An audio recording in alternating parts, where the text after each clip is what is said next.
What's up, everyone? Welcome to the Rotojoes Fantasy Football Podcast.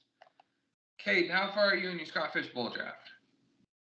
Round 20. I think we're at the end of round 20. We got two more to go. That's kind of like the unofficial kickoff of the fantasy season.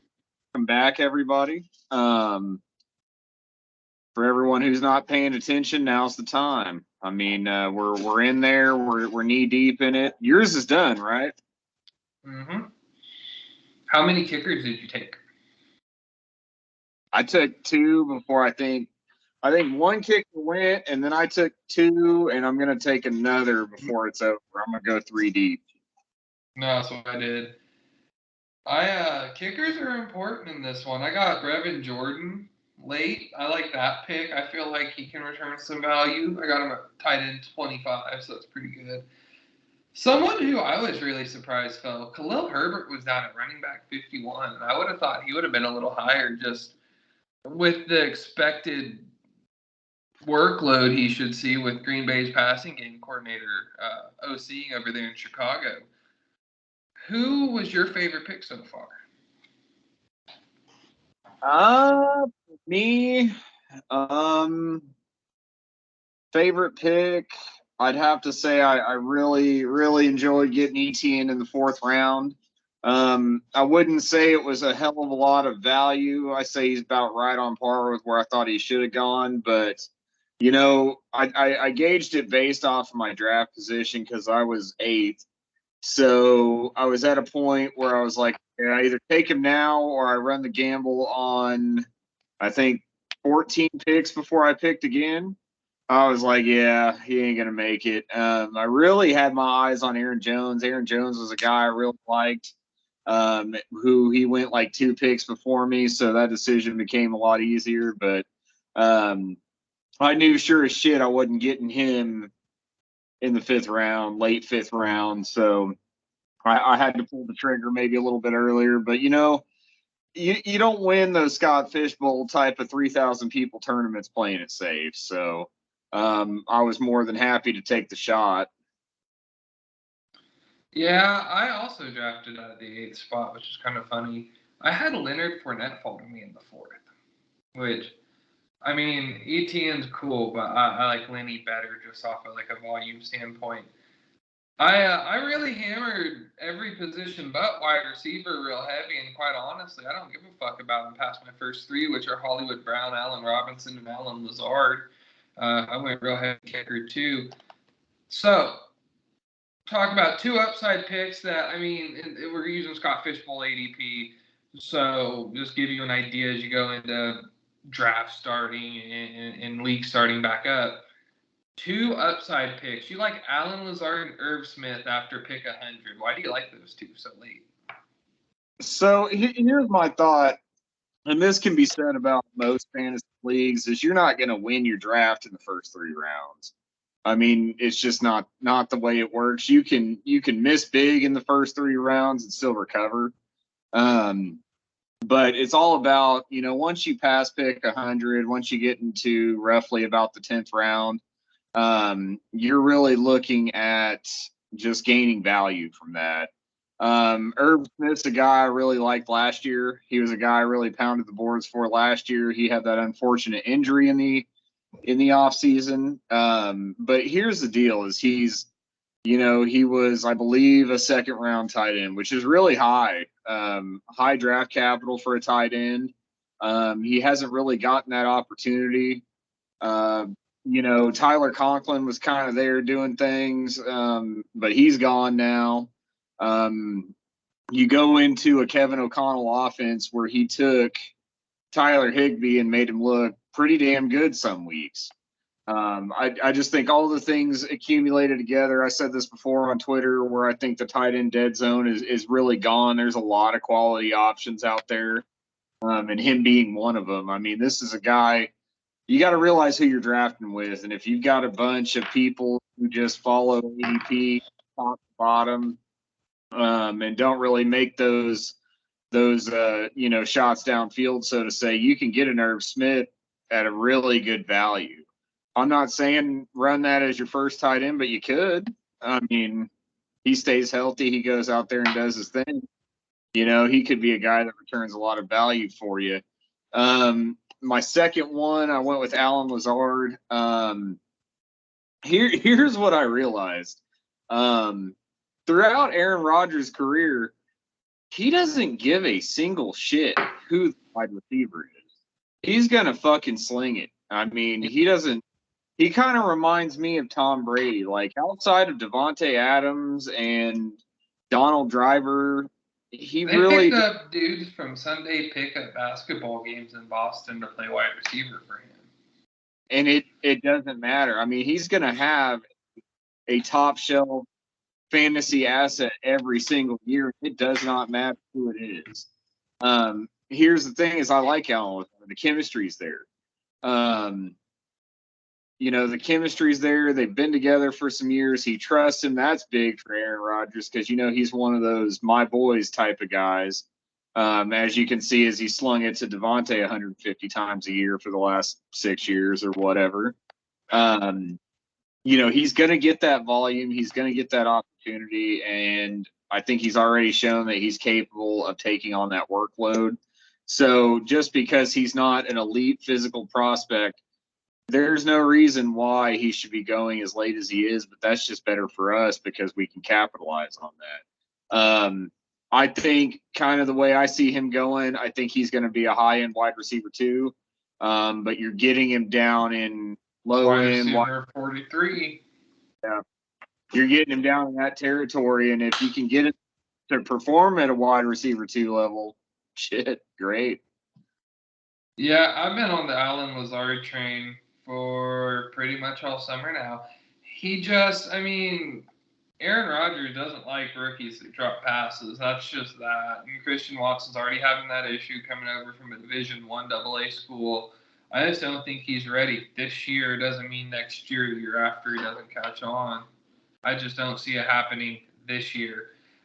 Lazard he's my favorite. I think on Underdog, my exposure to him is like 100% through 6 drafts. That's how much I'm drafting him.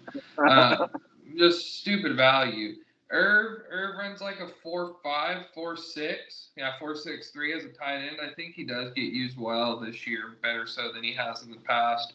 I think that we'll talk about it a little bit later. Minnesota might be the team that I think fantasy-wise improved the most in the offseason offensively just because they got an actual competent offensive coach. My 2 upside picks are going to be Dameon Pierce, who went around pick 141 at Scott Fishbowl drafts, and then Rob Gronkowski, who's pick 227. I picked this before the Rudolph news came out. I think I'm a little bit less high on Gronk right now. But Dameon Pierce, I think, is going to walk into a potential workhorse load. Like Marlon Mack, Achilles injury, not going to cut it. Rex Burkhead. He played New England for a while. He's just a guy. Dameon Pierce, at least, is young. He's shown some talent. If you talk to Florida Gator fans or read from like the beat reporters and fans who watch a lot of the Florida stuff, they tell you that Dameon Pierce was one of the best backs in the SEC. He just didn't get used well by Dan Mullen, which Dan Mullen was pretty bad at Florida, so that's believable. So he might really be very talented. You're getting him after the 10th round, 11th round. He's essentially free. So if you're in a normal redraft league, you're probably getting him with your second to last pick. There's no reason not to reach there. Gronk, before the Kyle Rudolph signing, I just didn't see an avenue where like Tampa Bay hasn't picked up another tight end. They're just going to roll with Otten and what's the other guy's name that's been there forever? Cameron Brate. They weren't just going to roll with Brate and Otten and not pick up anyone else. I'm pretty sure Gronk, and I still think so, that Gronk's going to be back after training camp. Pick 227, like in a tight end premium league, though, that's really double free. It's after the 20th round. And if Gronk comes back in place, he's going to put up double digits. I had looked, and he was the tight end 3 in points per game last year. He just didn't play all 16. If he plays, he's going to put up points. So those 2 are just free squares you can use in leagues. Gronk's going to probably be like a waiver wire pickup if you're in a dynasty or like a not deep home league. But Dameon Pierce won't. But both are good options after pick 100. Yeah, Dameon Pierce, I mean, you know, you said it yourself. Marlon Mack ain't it. He's not a workhorse back. He's very injury prone. They have, I watch a lot of Texans news, so, they have made a firm, we're going to run the ball first type of offense. And I can tell you right now, Marlon Mack cannot do that. I'm very excited to see Dameon Pierce. I think he's probably, closer to a Marshawn Lynch type of runner than not. And I think he comes in. It may be a week or two before they realize the Marlon Mack experience isn't what they thought it was, and then he's probably going to run away with the job. I mean, I thought going into this, I really, really thought Breece Hall was going to be a Texan, and that would have been the undisputed, number one rookie in the class, and then it would have been a game over type of situation. I'm really glad with the way it panned out. But yeah, Dameon Pierce, you're talking 11th, 12th round. If you're in redraft, you probably get him with your last pick. And you're really throwing darts at that point anyway, just hoping something sticks. That's usually where I take if I'm in a redraft league and I'm in the last round, I'm usually taking a high upside rookie or someone that, who cares? You know what I mean? Like that's past the point of it mattering. So, Gronk, that one's an interesting deal. I'm less confident that he's going to come back with the Kyle Rudolph signing because if Tampa Bay knew something, they clearly showed they didn't.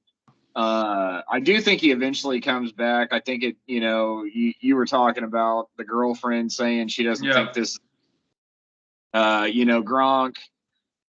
I know the guy doesn't want to do training camp. That's what I mean, that guy would probably fake his own death not to go to training camp. So, so I'm about 50-50 on the situation, and especially in a tight end premium, 50-50 is good enough for me to spend a late draft pick on it. Yeah, he was my last pick. When he's out there, he's performing. I mean, he always has. He's probably a top 3 tight end ever. And he's still not that old. What is he, 32, 30?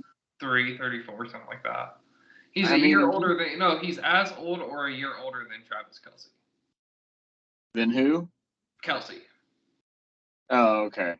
Yeah, and, he doesn't have the kind of game that is going to deteriorate much as he gets older. He's not a burner. He's just a big dude who can run. And big dude who can run and catch the ball good. That's really it. And Tom Brady fucking loves him. So yeah, he comes back. He immediately enters like the top 6 tight end conversation. Even missing, however many games he misses, conditioning, whatever. Because I'm convinced it's Kelce, Andrews, and everybody else. That's just kind of the way I see it. I mean, not saying there's a whole lot of bad options, but that tier 1 is those 2 guys. Yeah. So yeah, I'm with. So news around the league again, not mini camp, training camp starting in like this week for some teams. Not a lot of news until that starts to roll around. So Michael Rappaport from the NFL Network said there's some optimism. Michael Thomas is cleared early in camp.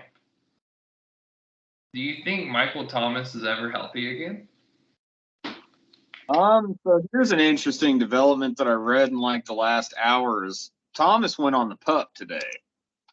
Now that's not necessarily news. It's still completely believable that he's good to go by the season starts. Do I think he starts the season 100%? Probably not. And I don't know, man. That, like we've said before, I think that's one of those things where I have more questions about the Saints staff than I do Michael Thomas himself. Because here's the question: is why is this guy a year and a half removed from football and still not completely healthy? Like what the fuck could happen in a year and a half to where he's still not ready to go. He didn't play all last year. He missed the games the year before. What's going on? Like, are they not cautious enough? Are they? I don't know. That's a very good question. Like I said, I think he plays the season. I think he's probably at a point where he could play the whole year. I don't know if he starts 100%, but I traded in our dynasty league. I traded Odell, who's definitely not going to play the whole fucking year, and Clyde Edwards-Helaire, who I was dying to get off my roster, for Michael Thomas. So I'm still good with that gamble, but yeah, there's a lot of questions there, man. Yeah, I don't know what to think. It reminds me, and I know you don't watch the NBA, so I don't know if you know much about it. It reminds me of when Kawhi Leonard got rolled up under by Zaza Pachulia in the playoffs, hurt his leg, and then he didn't play for like a year. And then there was a trade request out of nowhere, and then he was magically healthy on the Raptors and then won the finals. Not that Michael Thomas is a comparable player to Kawhi Leonard, but just a similar, like, weird injury healing time frame. And so, yeah, like, I we don't know story type of thing. Yeah, and the Kawhi deal, it came out that the Spurs training staff fucking went about it like shit. He was getting pressured by some veterans, and just things were happening. So, like, you don't know. But, yeah, something's weird about it. Next piece, two pieces of news, both are in San Francisco. If the season started today, Jeff Wilson would be Elijah Mitchell's primary backup in San Francisco. And then two, the beat reporter in Santa Rosa said that Brandon Ayuk's minicamp performance wasn't what you'd expect from a veteran wide receiver. How are you reacting to those two pieces of news on the Niners? So the Jeff Wilson thing doesn't surprise me. Shanahan loves Jeff Wilson. He always has. And he fucking hates Trey Sermon. It really doesn't. Shanahan's very that dude. He doesn't fucking care. He likes the people he likes. I'm sure if Shanahan completely had it his way, Trey Lance would be sitting on the bench and Jimmy Garoppolo would be starting because that's his boy, right? Like I said, I'd heard rumors that Shanahan didn't want Lance. He wanted Mac Jones. Mac Jones is a hell of a lot more like Jimmy Garoppolo than Trey Lance is. So that I buy that. I don't think it makes a bit of difference because we know how the San Francisco backfield is. You can't trust it. I mean, it could be Elijah Mitchell tomorrow. It could be Trey Sermon the next day, and it changes too frequently for me to really want any part of it long term. With that being said, the Ayuk news, that's kind of surprising to me. I haven't watched any of the camp stuff, but, he was catching on at the end of last year. He had some good performances after a very, very, very rough start to the year. We were talking about Ayuk like he was going to do what he did, right? Yeah. Before last draft, he was one of those guys that just got way too hyped up, didn't work out, started to gain some traction at the end of the year.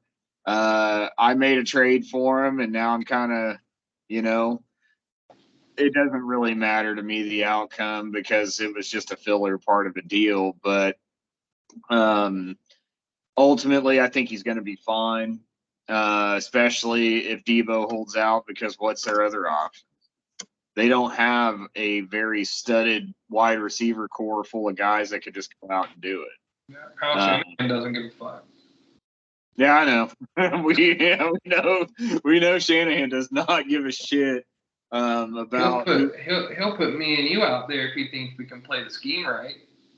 Yeah, if he thinks I could get 4 yards of carry, dude, he'll be calling me tomorrow. He doesn't. Draft position means nothing to him. Contract means nothing to him, and that's honestly, it's bad for fantasy, but those are the best kind of coaches. Bill Belichick's the same fucking way. He doesn't care if he picked you up off the street corner or if you were the number 1 overall pick.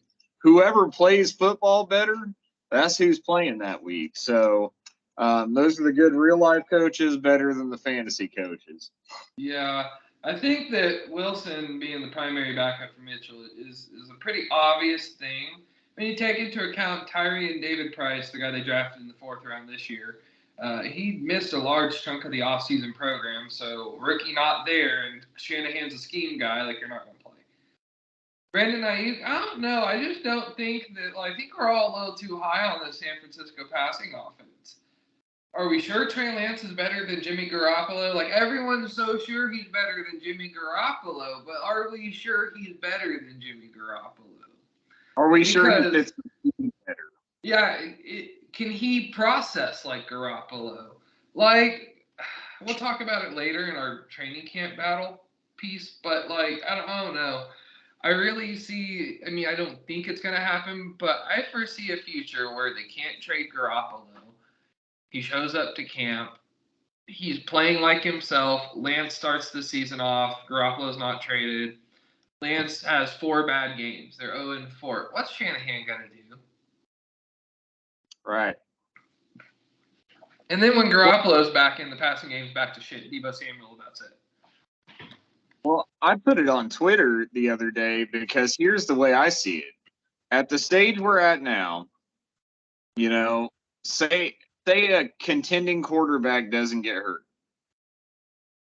These teams, the only place I could see him going and it making any sense is Seattle. But they seem completely content with tanking the year.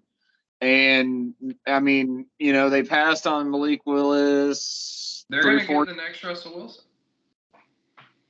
They want an early draft pick. They want a tank. So, and that's the thing is this quarterback class coming up is loaded. It's loaded with talent. Why would anybody, outside of one of those Baker Mayfield type of deals where you're talking about a 5th, 6th round pick, basically nothing, why would anybody take on that contract if they're just planning on losing? So I don't see a situation where he does get traded. It would really take like let's say a team like a Dak Prescott injury. It takes something like that, a team that really thinks they have what it takes to play. It would take a contending team with an injury to make a move. And now you're talking about probabilities. And I think you're right. I think Jimmy G comes to camp. I think he goes out and does what he does. As little as I've seen of Trey Lance actually play, the hype is just way too high. We don't know how the fuck he's going to play in real NFL football, really. As far as I'm concerned, he's a rookie, right? He's a rookie that hasn't played in 2 years. Right. Not even Fantasy-wise and real life-wise, I would rather have Justin Fields. Yeah. Cheaper, better.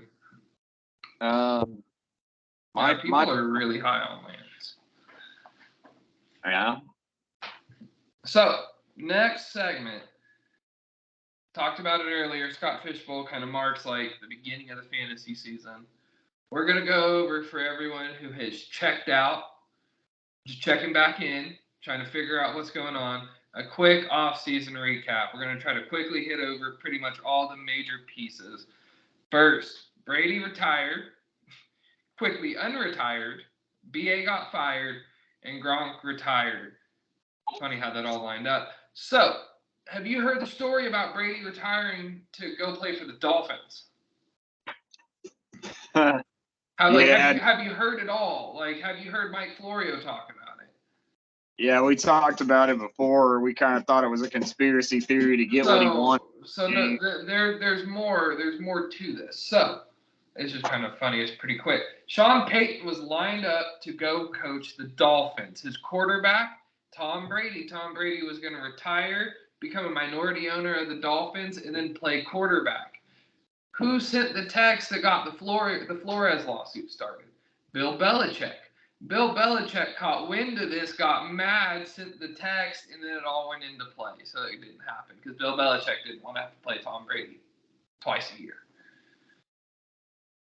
Pretty crazy stuff. So anyways, not a lot of big fantasy implications there. Next piece, wide receiver movement. Tyreek Hill to Miami, Robinson to the Rams, Devontae Adams to Vegas, Christian Kirk to Jacksonville, Cooper to Cleveland, A.J. Brown to Philly, Hollywood Brown to Arizona. Who, out of all of these pieces that moved, who do you think is going to benefit the most from the change in scenery? I think it's these mid-level quarterbacks. They're going to benefit the most from these. Tua gets an upgrade. Derek Carr is a guy that I think we need to respect as a top 10 guy. I think all the wide receivers mentioned, especially the Tyreeks and the Devontaes, they take a step down. Clearly because they are downgrading at quarterback. But I think the real winners in all this, man, those guys are going out and getting fucking paid. And that's ultimately what it's about for them. For fantasy, I think Devontae goes from, wide receiver 1. If he stayed in Green Bay, there would be no conversation. He would be a number 1, maybe number 2 wide receiver. And now in my mind, he kind of bumps down to 4 or 5. He's still going to be a wide receiver 1, but he takes a downgrade. Tyreek Hill, that one could go real bad. His ADP dropped way lower than I would have expected. Because the real question is can he swing that thing like Mahomes does? We don't know. Yeah, Tyreek Hill, I'm trying to check now real quick. Boom, boom, boom. He went wide receiver 10 in our Scott Fish Bowl draft. I felt that was a little high.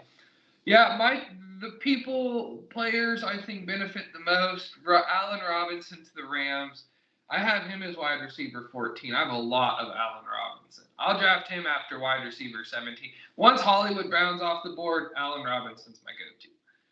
Next guy would be Hollywood Brown. I think Hollywood Brown is going to be like what Tyreek Hill was with Mahomes is going to be Hollywood Brown with Kyler Murray. I'm booking it now. That's my hot take.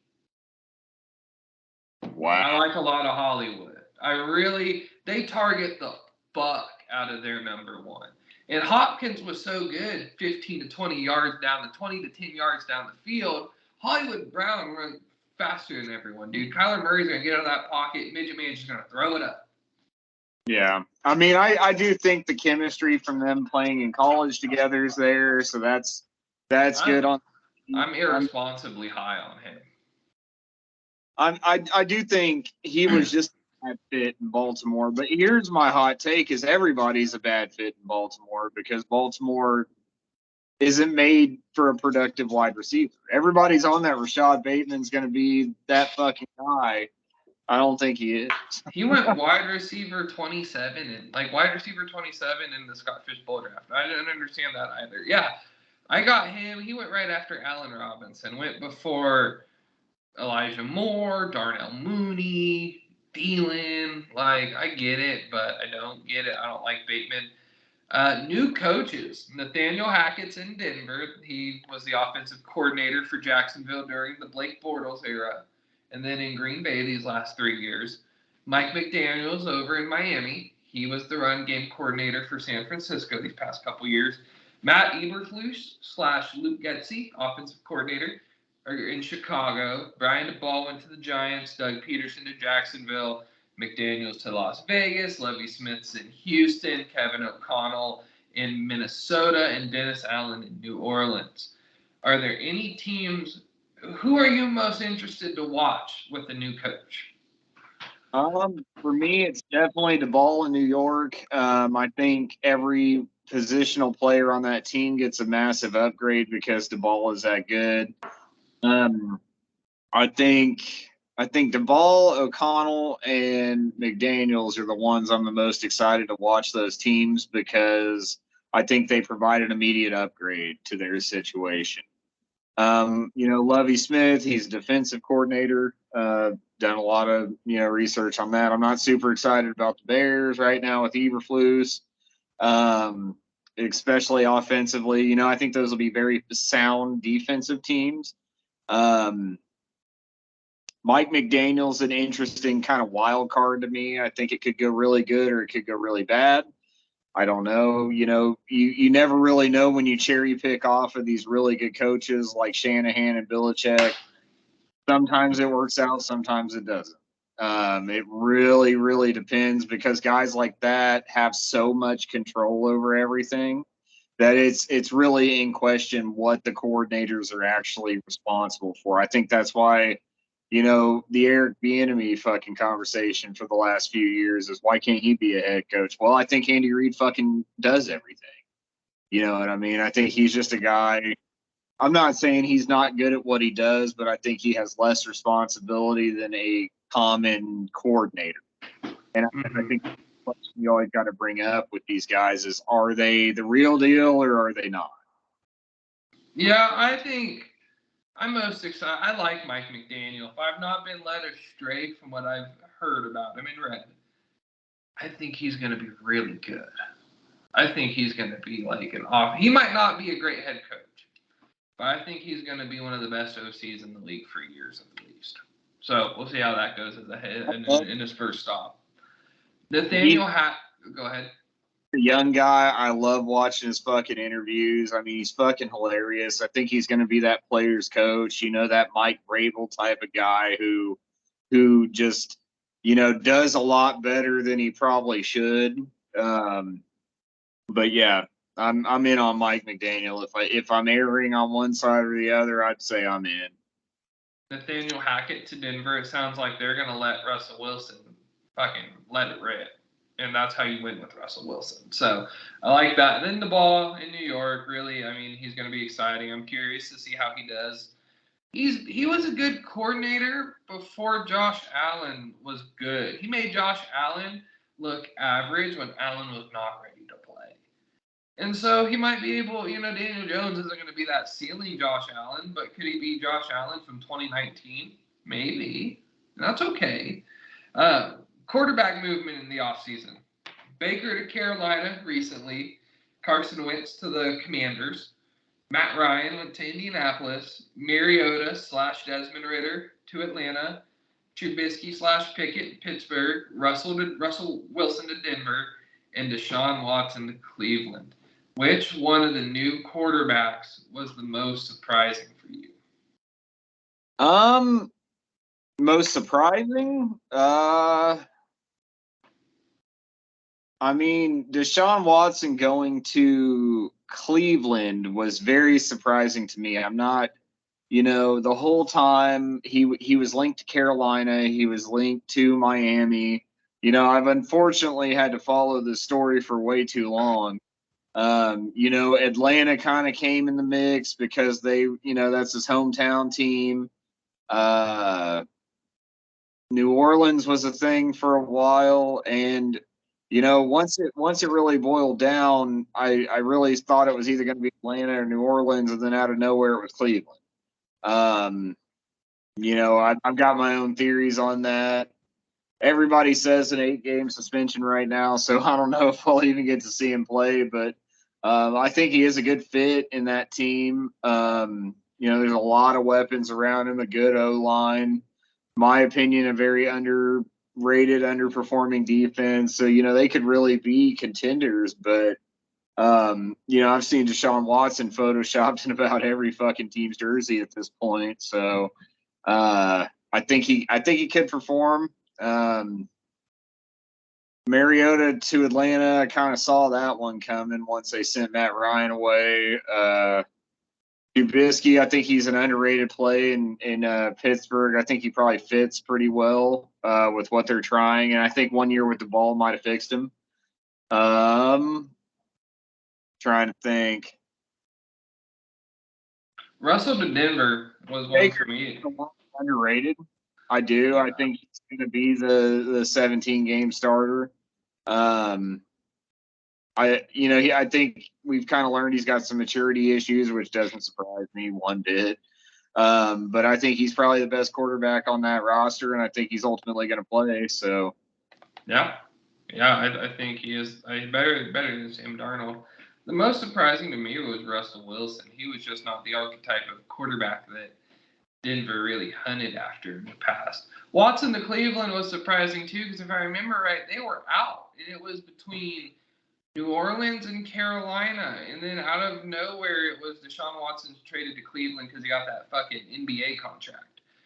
I still think he sees a full year. I think Roger Goodell's fucking pissed about that. For him to be the first player to get that fully guaranteed, like super max, there are much more deserving players. I mean, Patrick Mahomes should have gotten it over Watson just Lamar Jackson. because. Lamar, yeah, I mean, there's other guys who deserve that more than Watson. Watson's a good quarterback, but the deal is, have we ever seen him perform on a team that's not in crunch time all the fucking time? No, we haven't. He's never played in structure. And that can really fuck people's games. And think about Kirk Cousins. No, Blake Bortles, not Kirk Cousins. Blake Bortles is a great example. When Blake Bortles is down 20, he'll put up hella points. If he's up, he's not putting up shit. Deshaun Watson's not Blake Bortles. He's much more talented, but the same idea. Like, the structure could kill him. I mean, here's my problem with the situation is, okay, I said this from the beginning. We don't know, right? He didn't show me his pee-pee. That's what I know right now. But here's the deal. Just because the court cases are settled, 20 out of the 24 or whatever are settled, doesn't mean he didn't walk in that room, throw $100,000 on the table, and say, "Go away," right? We just don't know, and they can't. I guess that's my problem. Is just because a court case is settled doesn't mean they can rule like it never happened. Mm-hmm. So, and I think, of them aren't settled. What's that? There's 4 that aren't settled. Right, and those are going to cost him a lot of money. Yeah. I bet the other 20 saw $100,000 or $50,000 or whatever it was. I mean, they didn't disclose the settlement, and they never will. But he threw that money on the table, said, "Go away, sign this paper," and I bet it happened. Now, did he do it? Who knows? But they can't act like just because the case has disappeared that it wasn't an active problem. I mean, he had 24 by the end of it. So yeah, I think he still sees a year. I think the NFL is going to have far too much fucking backlash from like the female community, from the itself. I mean, you can't. And I keep going back to the Calvin Ridley thing. He gambled. Mm-hmm. Get back because he bet on the fucking Falcons. And he wasn't even on the team at the time. Right. He got an entire fucking year suspension. If they give Deshaun Watson 8 for that, just expect Twitter just to explode. Expect, women to fucking, I don't know, boycott the NFL, strike outside the stadiums. I mean, it's not going to be good. They're going to cancel the NFL. We know that, like, how many people have had that happen to them who don't deserve it? The NFL probably has a little bit of deserving if it's only 8 games, and it's just bad PR, right? It's like easy PR to suspend him for a year and be done. The contract was set up for him to be suspended for a year, so it's already the expectation. Here's the thing: is any player that isn't Deshaun Watson would have got cut. Mm-hmm. Ray Rice got cut for beating his wife, which is bad. But Kareem Hunt. Yeah. Kareem Hunt was a good player. He was a great player. He ran for 1,700 fucking yards or whatever, I mean, he was a really good player, and he got cut. Any player that's not superstar level like Deshaun would not be on an NFL roster, so the suspension wouldn't matter, Ben Roethlisberger got 6 games for doing the same thing in like 2006. Well, the same thing, but one time. Allegedly. Well, you know what I mean. One time, yeah. We also don't know because I have also never seen Roethlisberger's PP, so I don't know. But yeah, that's my rant on that. I think it was very dumb of the Cleveland Browns to do that, to make that trade. I'm glad they did because we got some hell of capital out of it. But Yeah, interesting situation. So we are 2 weeks from the Hall of Fame game. So training camp starting up. We're going to go over, we have 20 minutes. We're going to go over these relatively quickly. We'll just pick who we think's going to win and talk about it a little bit. Some training camp battles to watch. I found these just using like depth charts. They're not perfect. I have no inside information if these are really battles, but hypothetically. First team, the Chiefs. Clyde Edwards-Helaire and Rotojoes fighting for the RB1 spot, as well as Juju Smith and Sky Moore fighting to play in the slot. Where do you think both of those go? So the running back battle, here's the thing. And it can be 50-50. It doesn't need to be one or the other, I guess. It could be a committee. That's also an acceptable answer. Right. I think Kansas City will be like probably a 60 to 70% split on Ronald Jones' favor. I think he probably fits what they need him to do a little bit more. I think Clyde will get more of the passing game work because he is just better at it. But we've seen that Clyde does not fit with what they actually want. Now, as far as the slot work in Kansas City, I would say anybody but. I think Juju is going to be that big body guy that they try to put in contested situations a lot. I could see Valdez-Scantling going in the slot. I could see Sky Moore going in the slot. I could see McCole Hardman going in the slot. I don't see Juju as a slot receiver. So the reason I brought the Juju thing up, I think it ties a lot into how I'm going to value him. Juju plays best out of the slot. His 2 best years, 2017 and 2018, he was 21st and 6th in slot snaps. 2020, he was 1st in slot snaps and was a wide receiver too with the noodle arm. Every other year, he doesn't. It's just not there. And so it's almost Sky Moore is 5'10", McCole Hardman's 5'10", if even. Valdez-Scantling, like 6 foot. Juju's the biggest. He's 6'2". So I don't know. And Kelsey likes to split out in the slot. Like, yeah, you could have 2 slot guys, but I just don't know where Juju's going to play into all this because I don't think he's going to be a good big body wide receiver. I've read that he might get cut. Oh, okay. But I don't know. My picks would also be, I'd be Rojo 70, 65, Clyde Edwards-Helaire the rest, and then anyone but, because they just have better options. They do, and that's kind of how they operate is just better options. Yeah, I can see doesn't give a fuck. Receivers operating in the slot. I could see Kelsey going in the slot. It just works better. Juju's ADP is out of this world too. I have a number in front of me, but he's going way too fucking high for my liking. Don't like where he's going. Don't like the situation. I mean, if I get him at a value, I'll roll the dice. But yeah, not one of those guys I'm going to reach for. All right, the Bills. We got Dawson Knox versus O.J. Howard for the tight end 1 spot. Devin Singletary and James Cook for running back touches. For me, I actually like O.J. Howard. I didn't realize this, but his rookie and second year in the league, he put up a stat line that was comparable to Dawson Knox's last year. That was Knox's breakout year. O.J. Howard has like 94th, 95th percentile speed for the tight end position at 6'6". He might be a weapon. Like, there's an outcome where he plays well. He doesn't block that well. Knox is like there are knocks to Howard, but I think he could be a real weapon where Knox is just a guy. He's good in the red zone. He's like Robert Tonyan. He's okay. Singletary and Cook. I think Cook for sure opens up with third down work, and Singletary plays between the tackles. I honestly, unfortunately, think it's probably going to be like a 50-50 split end of year.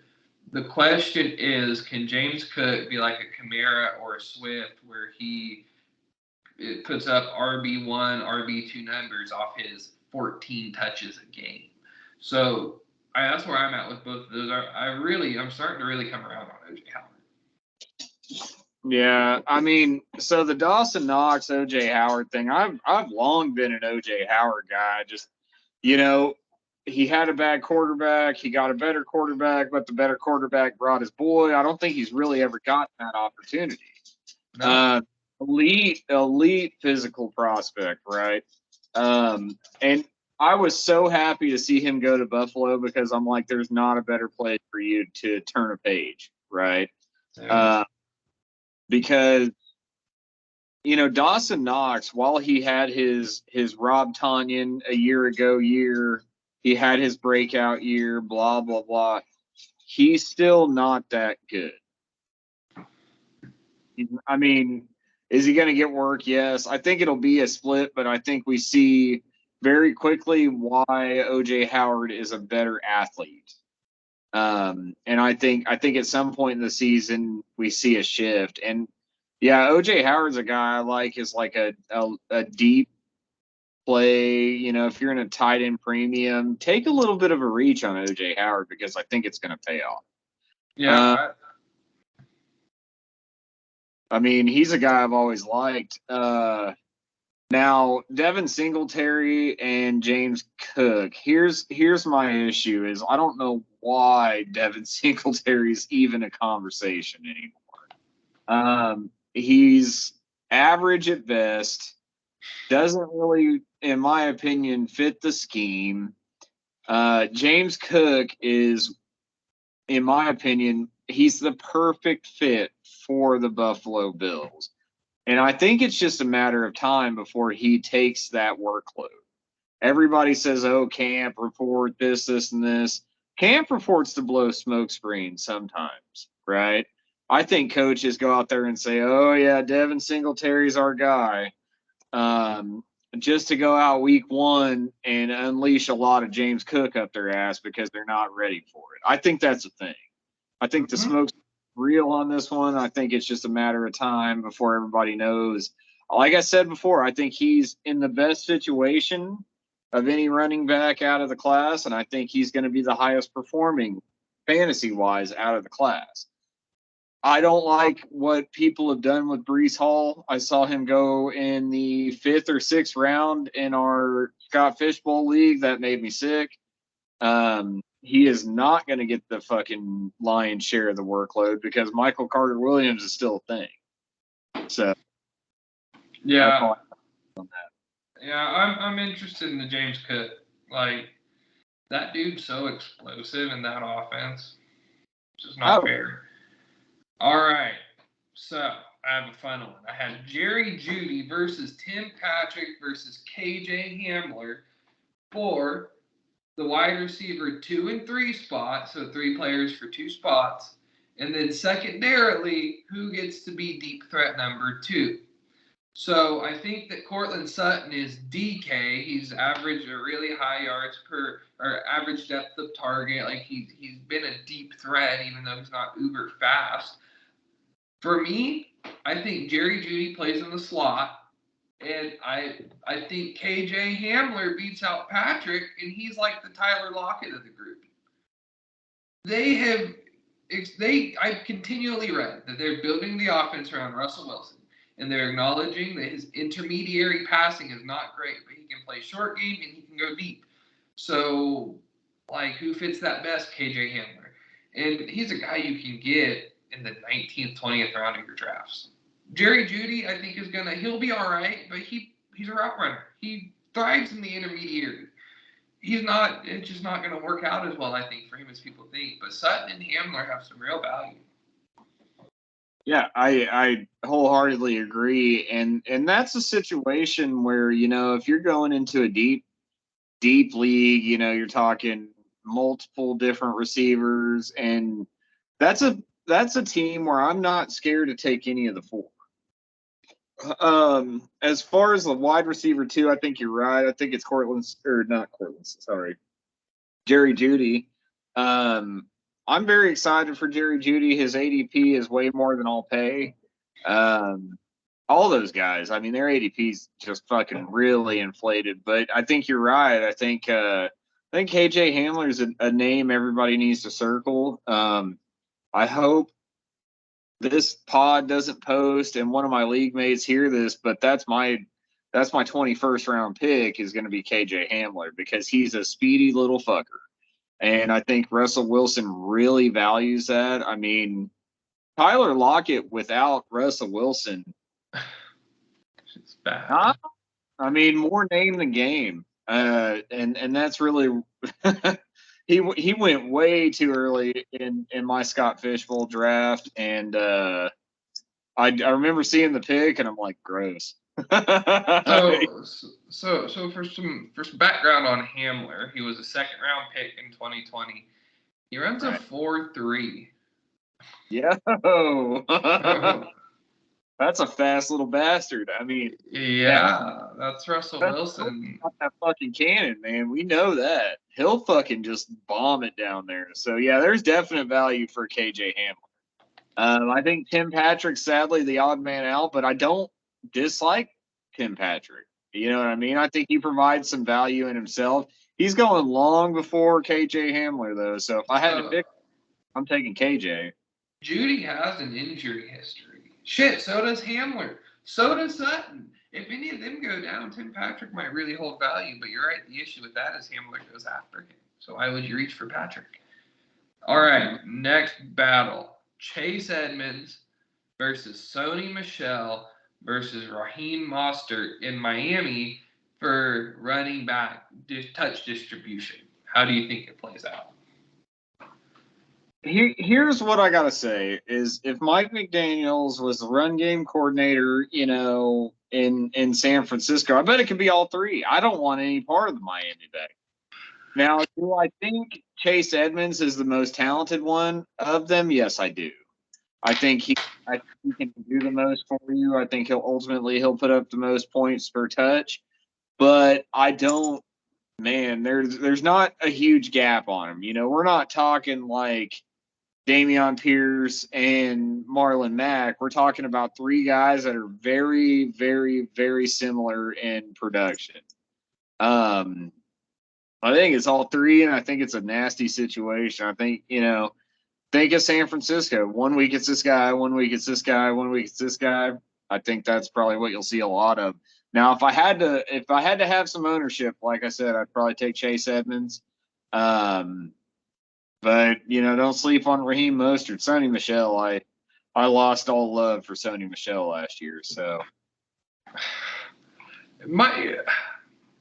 I think you're right, and all three are gonna play, and I think Edmonds holds the most value. I don't know if you remember, Myles Gaskin at one point was like RB11 and PPR points per game, like 2 years ago in 2020. Just because Tua checked down all the time. Chase Edmonds getting drafted around running back 32 has a legitimate case. He might be a low-end running back too, but it's probably going to be fresh. You're not going to know when to play him, and that's the issue. I'm curious about Mostert. I think Michel, after last year with the Rams, earned himself at least one more year. I don't think he's going to have a big role, but he earned himself probably one more year in the NFL at least. What he does with it, I don't know. But you know, this is going to not be fun.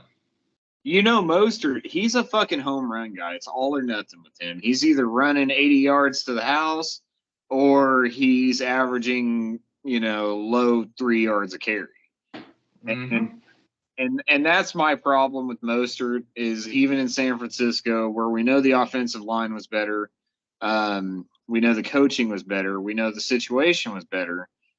It is a very I don't have the numbers in front of me, but he was a very home run dependent type of guy. Now, he's probably one of the fastest dudes in the league. But I don't love that home run necessity, I guess. All right. Cam Akers versus Darrell Henderson for running back touches. How does it play out? You know, that's one that's a sneaky one. A lot of people don't want to bring that up. That's another. It's like Lance. You start bringing up Cam Akers, people start, you don't know what you're talking about. What? I don't know, man. I'm telling you, Darrell Henderson on the Miami Dolphins would be a very different situation. I'd be buying all that I could get. Um, Darrell Henderson has come out time and time again and proved he's an NFL running back, right? He's a hard nosed runner. He does the job. He does well. Even fantasy relevant most of the time. But I think they got a thing for Cam Akers.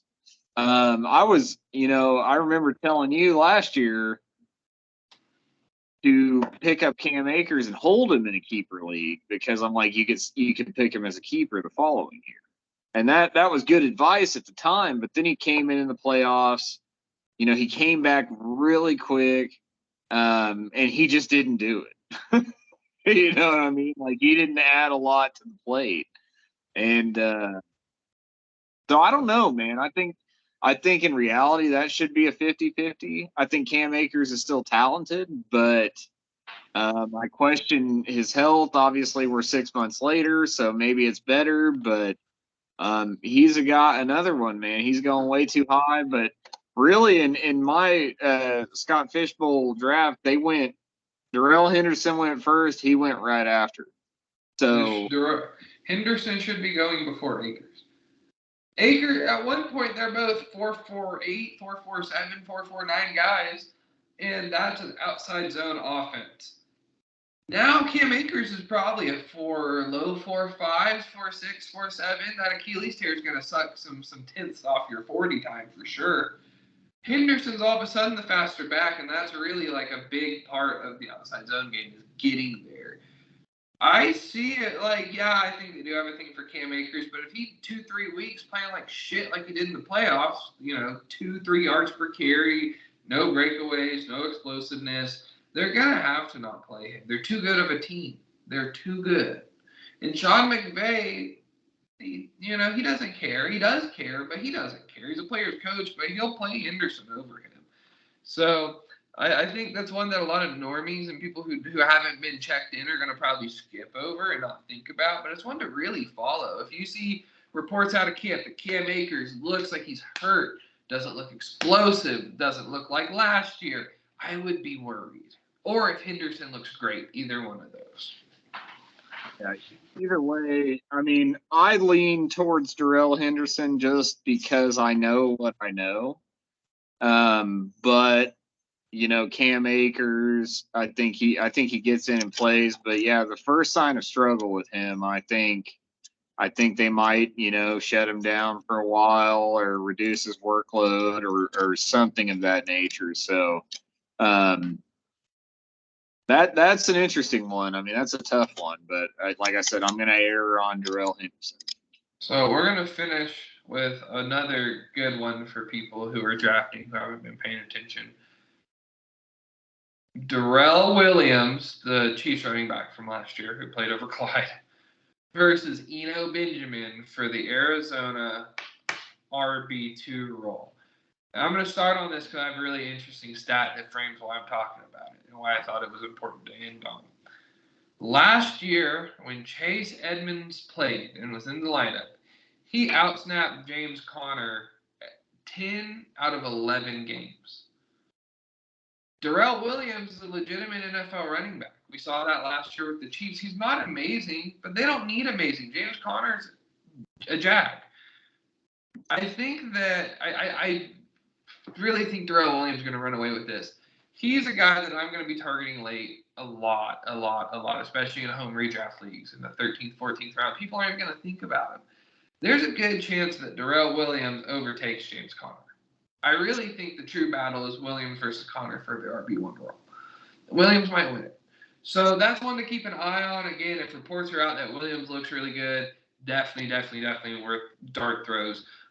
He might outplay him. I mean, Chase Edmonds had a major role in this offense. Conner just scores touchdowns. He wasn't dynamic. He only had majority snap share when Edmonds was hurt. Like, Conner's not this sure thing, and people make him out to be.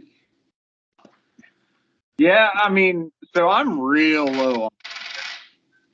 I've been very vocal in the fact that he ain't going to run in 18 touchdowns again, right? I mean, we all know that. he got in a good situation in a high-powered offense, and he got a lucky year. His ADP's through the roof. I agree with you. I mean, Benjamin is a good player, but I don't think he overtakes Darrell Williams. And I think we're an injury away of seeing something great with Darrell Williams in that offense. So yeah, I'm 100% with you. I think that's the real conversation, but I think they paid James Conner too much money to at least not start that way. So that's kind of where I'm leaning. But I think he's going to be, a premier handcuff to have, because I think he's definitely going to have a role. Kyler Murray got extended today.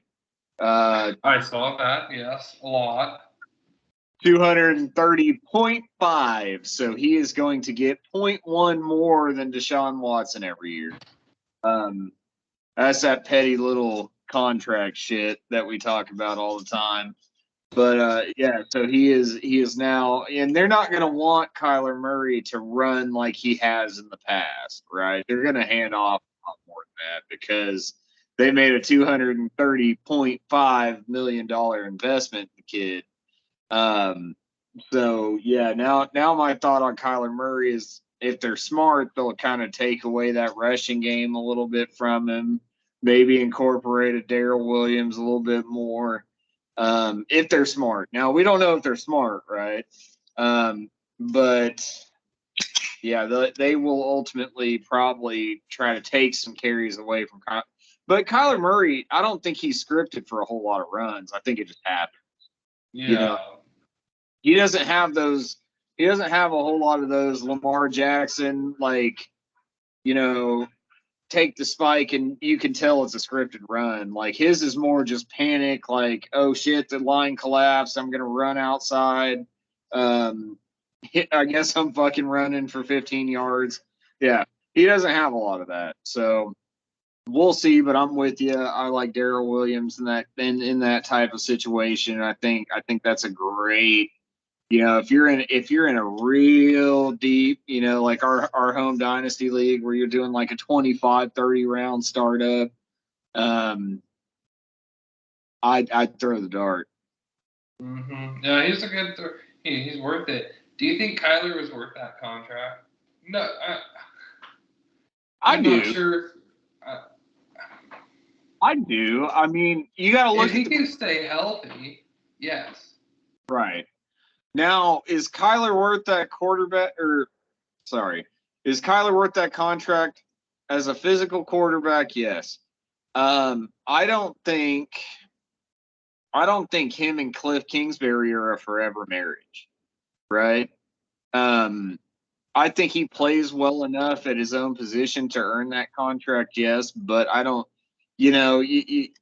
something's not right there between the coaching staff and him. They always fall short. They never win in the playoffs. So, yeah, I think Lamar Jackson's going to go out there and fucking bend somebody. I mean, let's talk about that for a second. How goddamn weird is that? So Kyler Murray gets extended before he even starts his rookie, or before he even finishes his rookie contract, and they still can't sign Lamar. I mean, in my mind, it's simple at this point. You got to pay him more than Kyler, but Probably got to be fully guaranteed. Well, I don't think you need to pay. Well, so Kyler makes more than Deshaun does by about point. But Kyler's is only guaranteed for 150 mil. Deshaun's is full. I think Lamar wants that supermax deal. You think he does? I think, and you know what? He's so fucking good that if they don't give it to him by week 1, he's gonna go bend some fuckers over multiple like weeks in a row until he gets it. And he's good enough; he'll get it. Oh, he'll get it. I mean, think if Lamar didn't hit free agency, dude, they'd be dropping to their knees at the airport to suck that guy's dick. I mean, you remember? So the best quarterback to ever hit the free agent market since Drew Brees back in what, 05, 06, whatever, was Kirk Cousins. You remember what they were doing for Kirk Cousins? He got fully guaranteed money when no one else did. Yes, I remember that. He's still getting fully guaranteed money. No one wants to talk about it, but it's on like a 1 or 2 year extension every year. Like he's not getting big time. He got like 30, 90 something million fully guaranteed. No one had seen that at the point. Lamar Jackson, he hits the free agency. Holy shit. There's going to be teams coming out of nowhere to offer him a Mahomes deal fully guaranteed. And that's just the way it is. So Baltimore better get right. Yeah, so Kirk Cousins, you can tell he comes from a nice suburban family where he learned about personal finance because he was like, no, you're going to fully guarantee it. Am I worth it? Nah, don't care. I love it. I love it. Deserves a fucking award for that because that was what, 4 or 5 years ago, I think. And he's still getting paid. That man is getting paid $40 million a year to go like 9-8. However, I do like him this year. All right. I think that's all we have tonight. Thank you guys for listening. We'll be back in a couple of weeks, starting in August, I think. We'll probably try to go back to weekly as best we can, but we'll see. All right, guys. Have a good night. Thank you. Absolutely.